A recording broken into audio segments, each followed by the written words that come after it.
Assalamualaikum warahmatullahi wabarakatuh.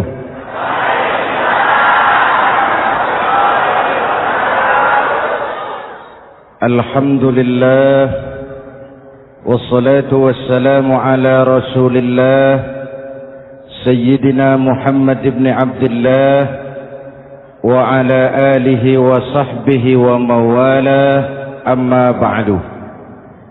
Saudara-saudara kaum muslimin di seluruh tanah air, hari-hari pada minggu akhir Ramadan kita bersama-sama menyaksikan sebuah fenomena tentang pindahnya kegiatan umat dari masjid ke pasar, dari masjid ke terminal, dari masjid ke stasiun, dari masjid ke bandara. Apa boleh buat, itulah wajah kita. Bahwa lebaran artinya mudik, bahwa lebaran artinya baju baru dan makanan.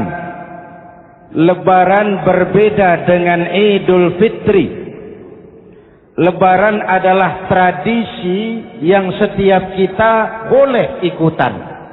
Siapa saja boleh ikut lebaran, tapi tidak tiap orang bisa merayakan Idul Fitri. Mau puasa atau tidak puasa, boleh lebaran. Tidak dilarang sama petugas keamanan. Mau ibadah Ramadan atau tidak melaksanakan ibadah Ramadan, boleh ikut lebaran. Tapi tidak berarti merayakan Idul Fitri, karena selalu ada kos dari apa saja yang kita lakukan. Saya mau cerita, mau dengar nggak? Ada dokter gigi, dokter baru. Satu sore praktek, pasiennya 4 orang nunggu duduk jejeran. Dipanggil pasien pertama, diperiksa, berlubang giginya, dicabut tanpa dibius. Namanya dokter baru. Pasien ini teriak, aduh sakit dok, tidak kuat, sakit. Teriakannya keras sekali. Pasien yang 3 orang yang nunggu gemeter, lari semua. Selesai dicabut, diobati, selesai, tanya, sudah selesai dok? Sudah mas. Berapa biayanya? 200.000. Loh, biasanya kan 50.000, kok 200.000? Biasanya sih memang 50.000, tapi siapa suruh kau teriak? Yang 3 lari.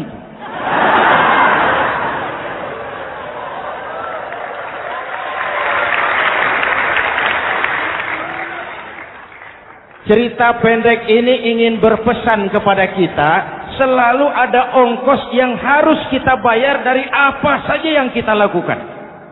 Mau ibadah atau tidak, mau jadi orang baik-baik atau jadi bajingan paling tengik,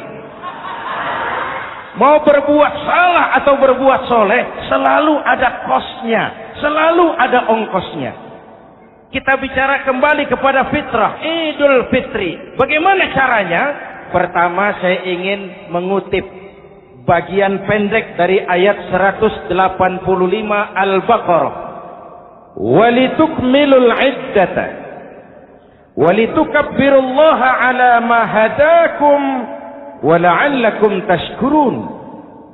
Ada 4 hal dari cuplikan ayat pendek ini. Pertama, walitukmilul iddata. Hendaknya engkau sempurnakan jumlah bilangan hari puasamu. Berpuasa sebulan penuh. Sebulan penuh itu bisa 29, bisa 30. Pak, kalau beda pendapat bagaimana? Ada yang lebaran tanggal 5, ada yang lebaran tanggal 6. Hadirin, bagi yang punya kemampuan berijtihad, silahkan melakukan ru'yatul hilal. Bagi yang tidak, lebih aman ikut pesan Nabi. Apa pesan Nabi?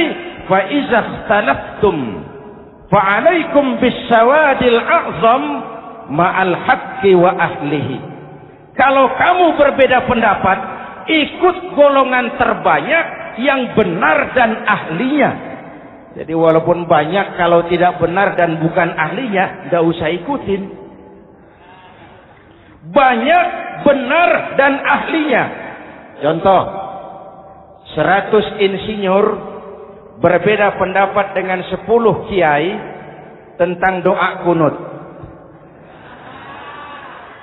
Yang diikuti pasti 10 kiai, bukan 100 insinyur. Betul?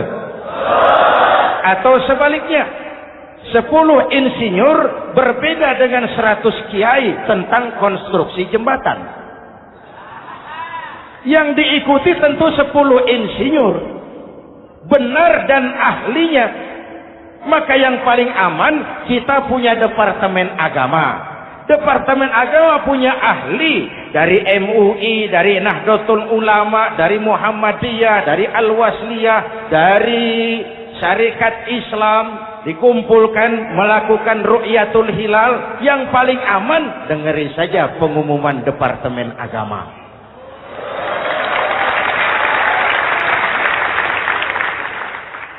Tapi tetap menghormati mereka yang meyakini 1 Syawal jatuh pada tanggal 5. Beda boleh, marah jangan. Jelas? Saudara boleh suka tempe, tapi jangan menghina orang yang tidak suka tempe. Saudara boleh senang tahu, tapi jangan ngenyek karo wong yang senang tahu. Hadirin yang saya hormati, walitukmilul iddata. Kalau mau kembali kepada fitrah, sempurnakan jumlah bilangan hari puasamu. Makna sempurnakan di sini 2. Sempurnakan 1 bulan penuh dan sempurnakan semangat puasamu.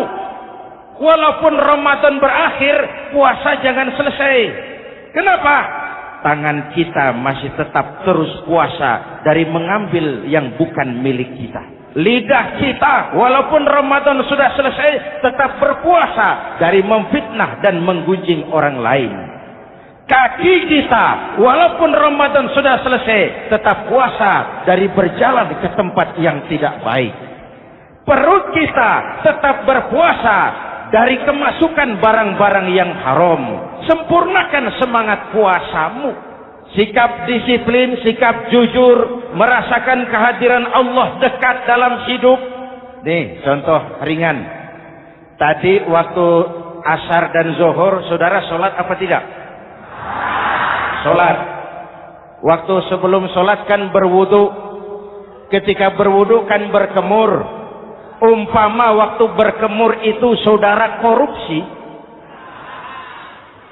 sedikit saja airnya saudara minum, saya yakin jangankan petugas keamanan, teman wudhu sebelah pun tidak akan tahu kalau waktu berkemur saudara korupsi.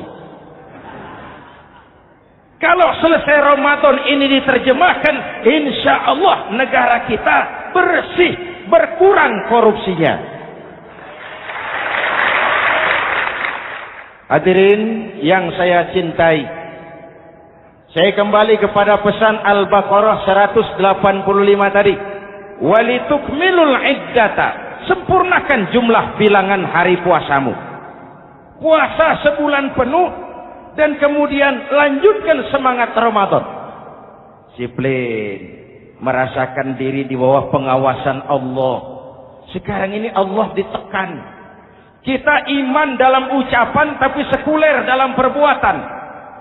Tuhan cuma ada di masjid. Di kantor Tuhan hilang, maka korupsi merajalela. Tuhan cuma ada di masjid. Di pasar Tuhan hilang, maka timbangan tetap curang. Iman dalam ucapan tapi sekuler dalam perbuatan. Kalau jiwa dan semangat Ramadan kita bisa terapkan, insya Allah korupsi akan berkurang. Sekarang kan kita prihatin, yang tadinya teriak-teriak wong cilik malah ribut rumah mewah. Yang tadinya teriak-teriak rakyat kecil, sekarang malah ribut soal villa 5 miliar. Ini kan menyedihkan, memilukan dan memalukan. Tidak punya sense of crisis. Nah, saya juga nggak tahu apa itu. Udah dengerin aja, kenapa sih? Usil bener. Padahal ekonomi kita masih terpuruk. Lapangan kerja sulit.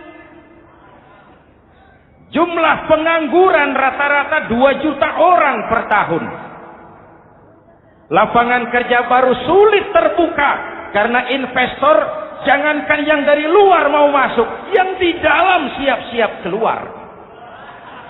Terakhir kita dengar Sony, pabrik elektronik besar, mau cabut lagi pindah invest ke Taiwan, menyusul pabrik silet yang di Ciputat itu. Ketika ditanya apa investasi di Cina lebih murah, tidak, dia bilang lebih mahal, cuma lebih pasti. Di Indonesia murah, cuma mejanya kebanyakan.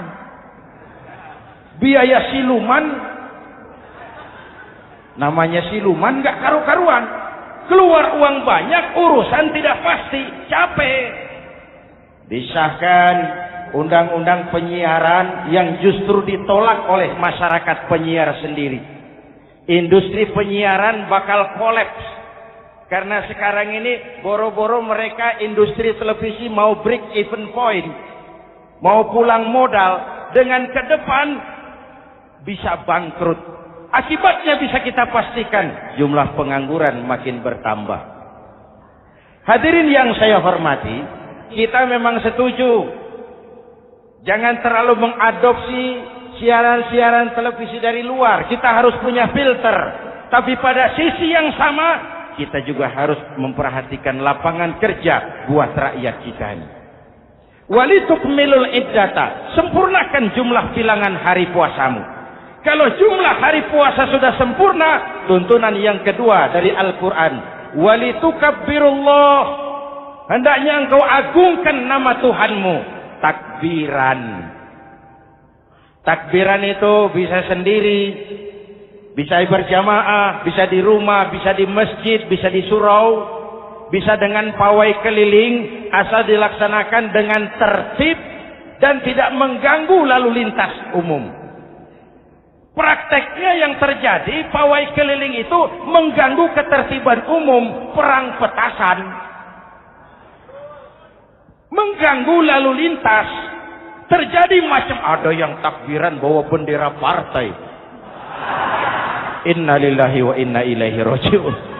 Ini takbir politik. Hadirin yang saya hormati, kalimat takbir dalam kondisi kita, saya ingatkan kepada satu ungkapan Bung Tomo.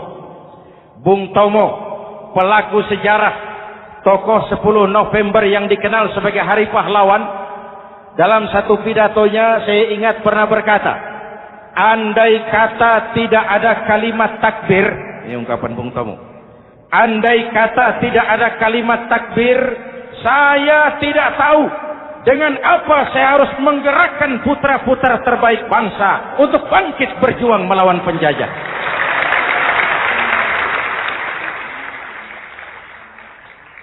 Ketika Allahu Akbar, itu londo, kelihatannya kecil, meriam nggak meleduk. Dahulu orang-orang tua kita cuma ada 2 kata, merdeka atau mati.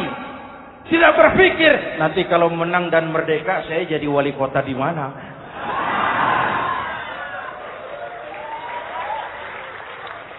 Kalimat takbir, bangsa ini harus bangkit dari keterpurukan.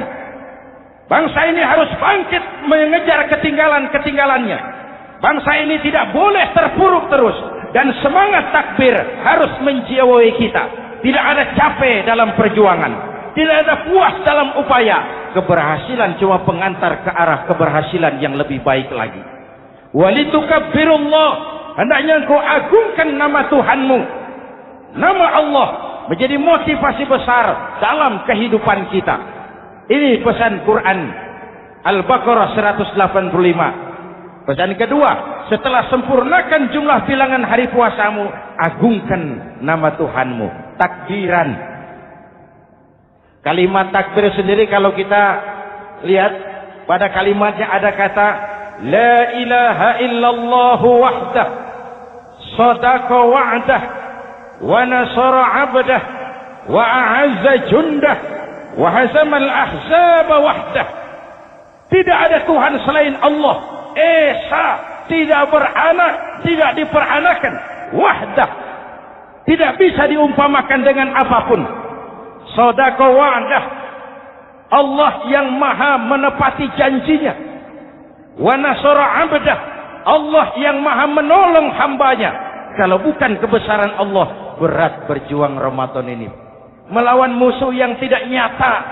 Puasa itu kalau olahraga golep. Benar Pak, kalau tinju lawannya kelihatan.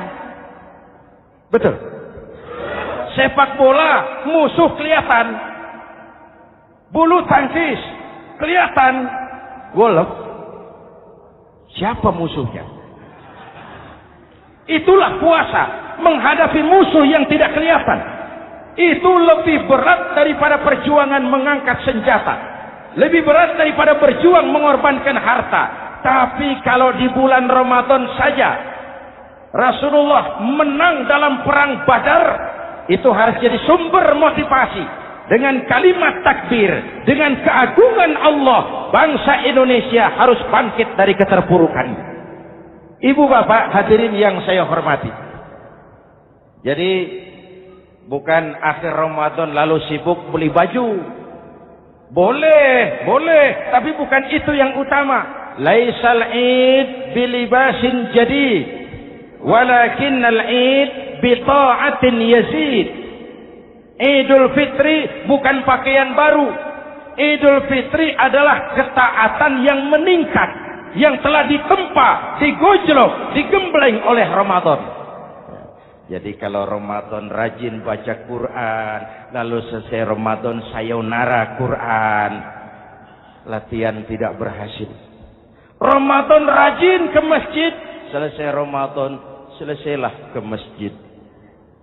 Awal Ramadan full house sampai ke halaman, akhir Ramadan cuma imam berdua tikar. Masjid kembali senyap, padahal masjid adalah pusat kegiatan umat. Saudara lihat dari sejarah, ketika hijrah ke Madinah, Rasul singgah di Kuba. Apa yang beliau lakukan? Membangun masjid. Ketika sampai di Madinah, kesibukan pertama beliau apa? Mencari rumah dinas? Bukan. Kesibukan pertama beliau mencari lokasi di mana membangun masjid. Isra dan Mi'raj, perjalanan besar dimulai dari masjid ke masjid. Ini indikasi masjid memang merupakan pusat kegiatan umat. Umat Islam dengan masjid seperti ikan dengan air, tidak boleh pisah. Ada ikan yang tidak betah di air? Ada. Ikan mau modar. Kalau umat sudah mulai menjauhi masjid, jiwanya yang akan mati. Kalau jiwanya mati, jasadnya masih hidup, itu namanya bangkai berjalan. Walitukabbirullah, engkau agungkan nama Tuhanmu, takbiran. Setelah berjuang penuh, membina takwa, mengharap ridho, mengendalikan nafsu. Ingat loh, puasa itu bukan menghilangkan nafsu, mengendalikan, menempatkan pada tempatnya. Manusia tanpa nafsu bukan manusia, tapi manusia yang disetir nafsu turun jadi binatang, bahkan lebih rendah daripada binatang. Puasa ini menempatkan nafsu di tempatnya. Hai laki-laki, kamu nafsu sama perempuan? Betul Pak. Perempuan suka laki-laki? Betul Pak. Boleh lewat sini, lewat pintu yang disebut nikah. Ini nafsu disalurkan lewat pintu yang disebut nikah. Jangan seperti ayam kawin tiap malam, nikah tidak mau.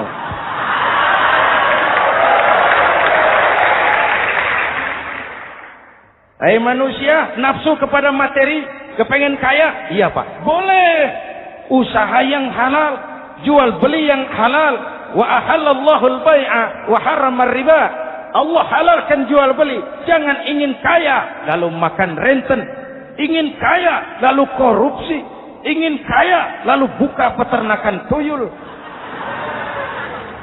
Manusia ingin berkuasa, boleh, tapi tetap punya etika dan moral.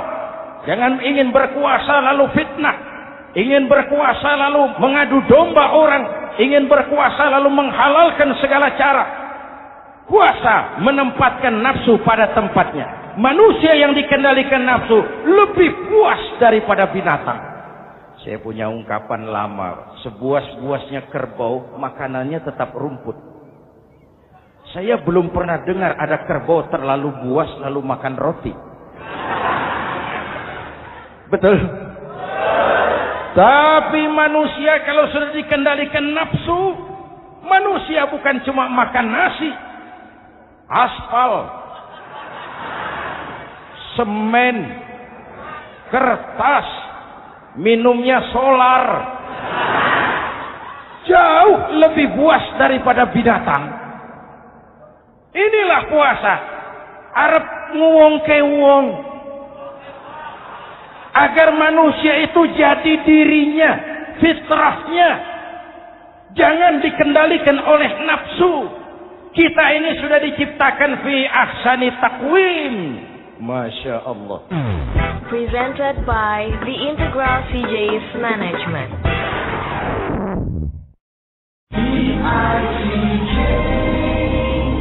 Hadirin, yang ketiga pesan Al-Baqarah 185 tadi. Setelah sempurna jumlah bilangan hari puasa, lalu mengumandangkan takbir, membayar zakat fitrah. Kenapa itu kita lakukan? Mengagungkan nama Allah. Ala ma hadakum. Agungkan nama Allah yang telah memberikan hidayahnya kepadamu. Masya Allah nih, hidayah. Kita bersyukur. Hidayah ini hak prerogatif Allah. Diberikan kepada siapa saja yang dikehendaki oleh Allah. Kita bisa lihat dalam sejarah. Ada anak Nabi tidak mendapat hidayah, tidak terpanggil mengikuti kebenaran yang disampaikan oleh bapaknya. Namanya Kan'an, putra Nabi Nuh. Ada ayah Nabi bernama Azar, ayah Nabi Ibrahim. Putranya penegak tauhid, ayahnya produsen berhala. Ada istri Nabi, istrinya Nabi Lut, tidak mendapat hidayah, tidak terpanggil mengikuti kebenaran. Lalu Abu Jahal, Abu Lahab, paman Nabi, melihat Nabi, menyaksikan mukjizat, mendengar wahyu, melihat tutur kata Nabi, hidayah tidak datang kepada dia, maka mereka tidak terpanggil mengikuti kebenaran. Kita alhamdulillah keponakan Nabi saja bukan, mendapat yang namanya hidayah ini. Ini harus kita pelihara, kita jaga baik-baik, karena ini merupakan hak prerogatif Allah. Yahdi man yasha, diberikan kepada siapa saja yang dikehendakinya. Hadirin, sembari kita mengambil pelajaran tentang Kan'an yang tidak dapat, putra Nabi Nuh. Ini saya ngambil bagian cerita sejarah. Masih mau dengar? Nabi Nuh diberi umur 950 tahun. Berdakwah sepanjang hidup. 800 tahun beliau dakwah, dapat pengikut tidak lebih 80 orang. Rata-rata 10 tahun satu. Yang dihadapi ini umat yang kurang ajar, bandel, bajingan, tengik. Kalau diceramahi, telinganya ditutup dengan tangannya. Ini saking kurang ajarnya ini umat. Diberikan dakwah, telinganya ditutup dengan tangan.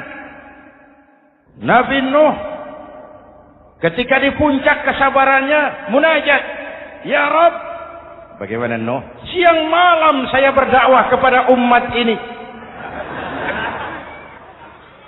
Saya sampaikan risalahmu, saya canangkan seruanmu, saya sampaikan ajaranmu. Inni da'autu qaumi lailan wa nahara. Siang malam saya berdakwah kepada umat. Wa inni kullama da'autuhum Ja'alu asabi'ahum fi adhanihim. Tiap kali saya sampaikan dakwah kepada mereka, mereka tutup telinganya dengan tangannya. Saya tidak sanggup menghadapi umat seperti ini, ya Allah. Habis mau kamu bagaimana, no? Sikat saja sudah semua ini. Bikin mati saja. Nanti kalau punya anak, anaknya kafir lagi. Lebih baik bapak moyangnya, mbah-mbahnya sikat semua. Rabbi la tazar 'alal ardi minal kafirina dayyara. Jangan disisakan orang kafir. Habisin semua. Itu mau kamu? Iya. Buat kapal Nuh, nanti aku turunkan banjir. Dengan apa saya membuat kapal, ya Rabb? Pakai kayu, Nuh. Kayunya dari mana, ya Rabb? Dari pohon tentu. Pohonnya belum ada, ya Rabb. Tanam dulu, Nuh. Membuat kapal, kayunya nanam pohon dulu. Apa artinya? Perjuangan bukan simsalabim abracadabra. Perjuangan bukan makan lombok, ini hari dimakan, ini hari pedas. Perjuangan itu proses. Ada keringat, ada air mata, ada darah, tempo-tempo nyawa. Itulah perjuangan. Sudah pohon ditebang, buatkan kapal di tengah kampung. Umat unjuk rasa lagi. Nuh makin gila. Bikin kapal di tengah kampung, mau belayar kemana? Selesai Nuh, selesai ya Rabb. Naik. Orang-orang yang beriman bersamamu, naik. Binatang serba sepasang, naik. Naik Nuh, naik. Orang beriman, naik. Binatang serba sepasang. Gerimis mulai turun. Setelah kapal semua terisi, Nabi Nuh kontrol. Sudah naik semua? Sudah. Nuh. Mas Bejo, ada? Ada. Bawa painem, naik sudah, masuk.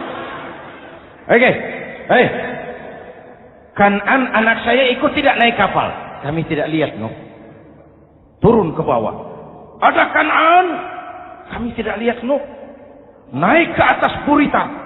Kelihatan Kan'an tidak ikut naik kapal. Kumpul bersama orang kafir di daratan. Inilah potret kehidupan. Kumpul dengan orang-orang kafir. Berapa banyak anak-anak kita tidak mau ikut orang tuanya ke masjid. Kumpul dengan orang-orang kafir di tempat maksiat.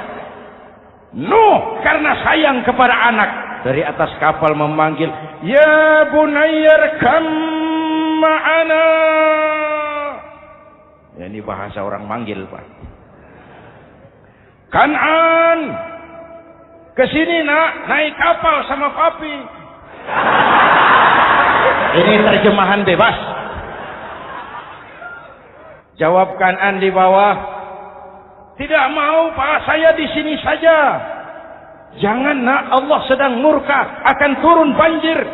Kalau datang banjir, Bapak, sa'awi ila jabalin ya'simuni minal ma'. Saya akan naik ke gunung tinggi yang bisa menyelamatkan saya dari banjir. Kan'an naik ke gunung tinggi, gunung pun tenggelam dihantam banjir. Dalam puncak kepedihan, Nabi Nuh akhirnya sadar. Ya Allah, kalau orang kafir tenggelam, memang saya yang minta. Tapi Kan'an kan anak saya. Nuh, anggap Kan'an bukan anakmu. Wa innahu amalun ghairu salih.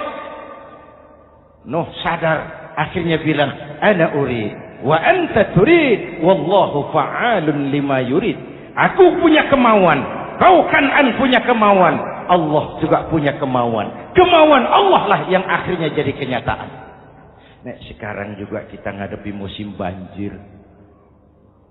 Bukan banjir air saja, banjir peradaban-peradaban yang masuk ke negeri kita. Banjir maksiat, banjir munkarot.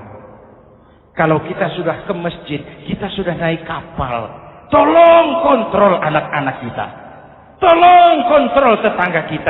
Ayo naik kapal. Banjir.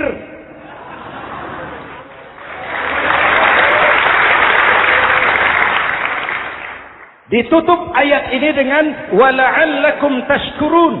Atas hidayah yang diberikan kepada kita, kita bisa melaksanakan ibadah Ramadan, bisa takbiran, dan diakhiri dengan ungkapan tasyakkur. Tasyakkur dan tafakkur. Mensyukuri nikmat. Saya berulang kali mengingatkan, nikmat bisa berubah menjadi azab kalau kita tidak pandai mensyukurinya.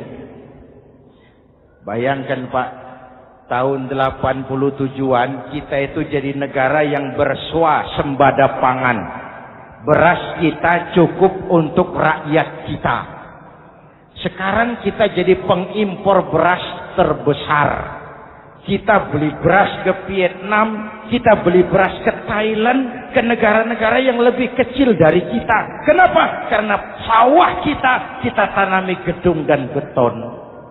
La in syakartum la azidannakum wa la in kafartum inna 'adzabi lasyadid. Kalau kamu bersyukur, aku tambah nikmat. Kalau kamu ingkar, tidak pandai bersyukur, awas, azabku pedih. Maka ungkapan saya, orang kaya bisa masuk surga karena hartanya. Orang kaya bisa masuk neraka juga karena hartanya. Syukur apa tidak syukur? Pejabat bisa masuk surga karena jabatannya. Pejabat banyak yang masuk neraka juga karena jabatannya. Syukur apa tidak syukur?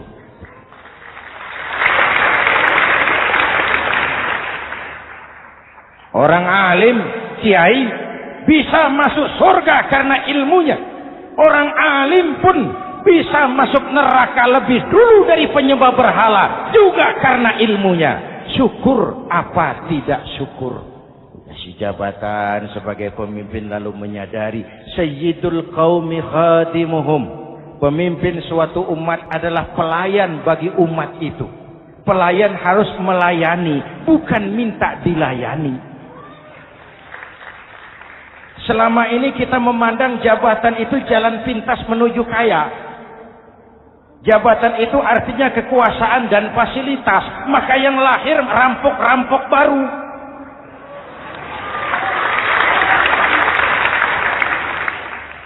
Jabatan adalah alat untuk pengabdian di tengah rakyat yang sedang susah, di tengah negara yang sedang terpuruk. Kita memerlukan pemimpin-pemimpin yang sadar sayyidul qaumi khadimuhum. Pemimpin suatu kaum adalah pelayan bagi kaum itu sendiri. Ibu bapak hadirin yang saya hormati, dengan mensyukuri itu maka makna Idul Fitri meresap kembali kepada fitrah kita sebagai manusia. Fitrah kesucian. Secara sederhana orang gambarkan kembali kepada fitrah seperti bayi baru dilahirkan oleh ibunya. Bersih, suci, tanpa dosa. Lantaran sudah dibersihkan oleh ibadah Ramadan. Tapi para ulama khalaf ada yang mengartikan fitrah itu kecenderungan kepada kebajikan. Kecenderungan kepada kebaikan. Itu juga fitrah. Kembali kepada fitrah manusia. Kecenderungan untuk berbuat baik. Kita lahir bayi tidak punya dosa. Betul? Tidak ada dosa warisan dalam Islam. Kalau harta warisan ada, dosa warisan tidak. Karena itu dalam Islam juga tidak ada penebusan dosa. Kalau dosa bisa ditebus dengan uang, tentu Menteri Keuangan nomor 1 masuk surga.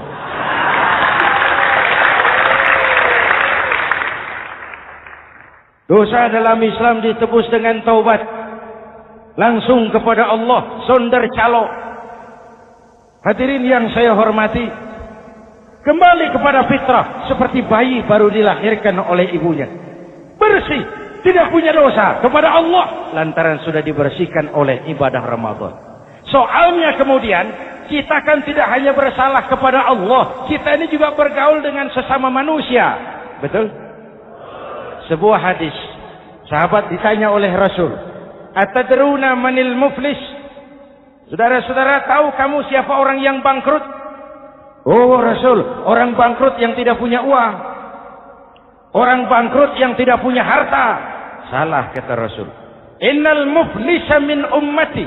Yang bangkrut dari golongan umatku, yang besok di hari kiamat datang menghadap Allah dengan membawa pahala solat, membawa pahala zakat, membawa pahala haji, membawa pahala sedekah pada satu pihak.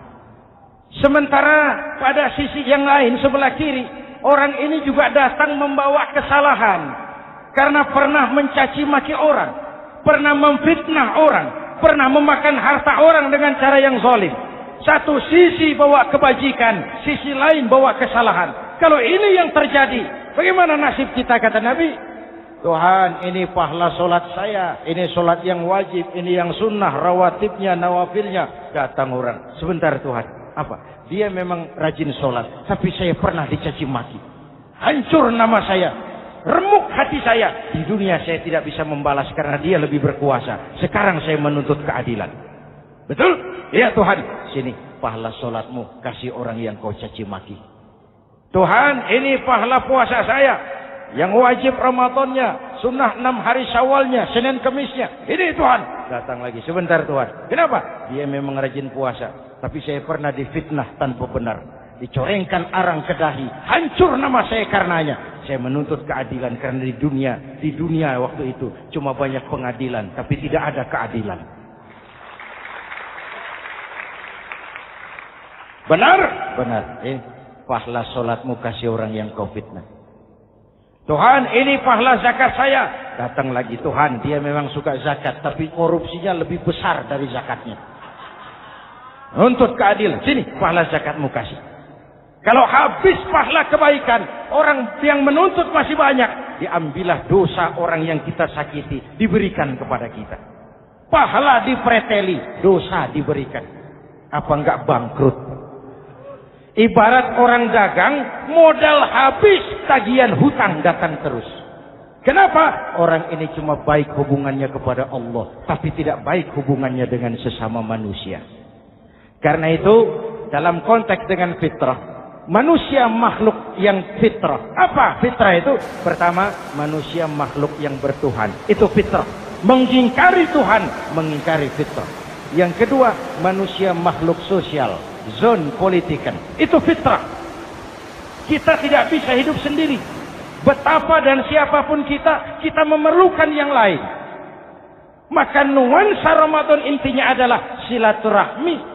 Nuansa Idul Fitri, silaturahmi antar sesama kita.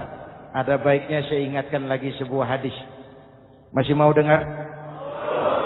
Selesai sholat Id, sahabat mendengar Rasul mengucapkan amin 3 kali. Amin, amin, amin. Ya Rasul, ada apa? Tadi turun Jibril selesai sholat. Mau berdoa. Muhammad, aku mau mohon kepada Allah. Mau kau aminkan? Silahkan Jibril. Jibril doa, Rasul amin. Doanya 3 macam permohonan, maka Rasul 3 kali mengucapkan amin. Kalau sudah Jibril yang doa, Rasul yang amin, apa ya doanya ditolak? Apa isi doanya? Yang pertama, ya Allah, doa malaikat Jibril. Hari ini 1 Syawal, waktu itu doanya, saya mohon kepadamu, jangan engkau terima puasa dan ibadahnya anak yang durhaka kepada ibu bapaknya. Rasul mengucapkan amin. Renungan buat kita. Itu sebabnya barangkali sesibuk-sibuk di Jakarta masih mau mudik nemui orang tua. Yang kedua, ya Rabb, saya mohon kepadamu, jangan engkau terima puasa dan ibadahnya istri yang durhaka kepada suaminya. Amin. Kedengaran, Bu? Ada ibu-ibu tanya, Pak, kalau suami yang durhaka sama istrinya bagaimana? Hadisnya tidak menjelaskan itu, Bu.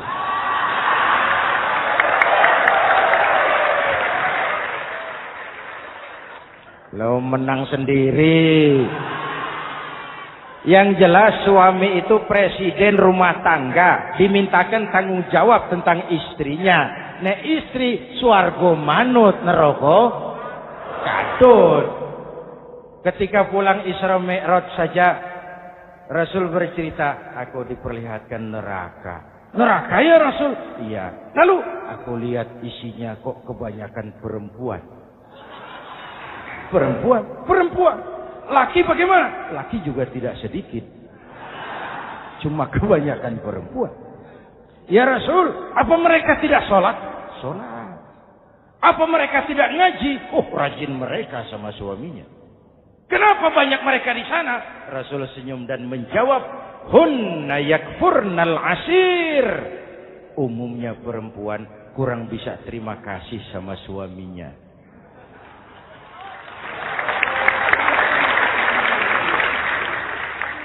Ini penyakit turunan. Oi, ngaku oi. Lalu yang ketiga, ya Allah, hari ini saya mohon kepadamu, jangan engkau terima puasa dan ibadahnya muslim yang tidak mau memaafkan sesama saudaranya muslim. Memaafkan lebih berat daripada meminta maaf, tapi memberi maaf lebih mulia daripada meminta maaf. Inilah nuansa mengembalikan semangat saling menghargai, saling mencintai, keutuhan, kerukunan, dan kedamaian. Sudah capek kita rakyat dengan konflik. Sudah capek kita dengan mengedepankan perbedaan dan bukan persamaan. Sudah waktunya kita berbeda tapi tetap bergandengan, tetap bersama menyongsong hari esok yang lebih baik. Mintalah ridho ibu bapak, suami kepada istri, istri kepada suami, dan memaafkan sesama saudara muslim sehingga kita benar-benar kembali kepada fitrah. Terima kasih dan mohon maaf, semoga ada manfaatnya. Usikum wa nafsi bitaqwallah. Wassalamualaikum warahmatullahi wabarakatuh.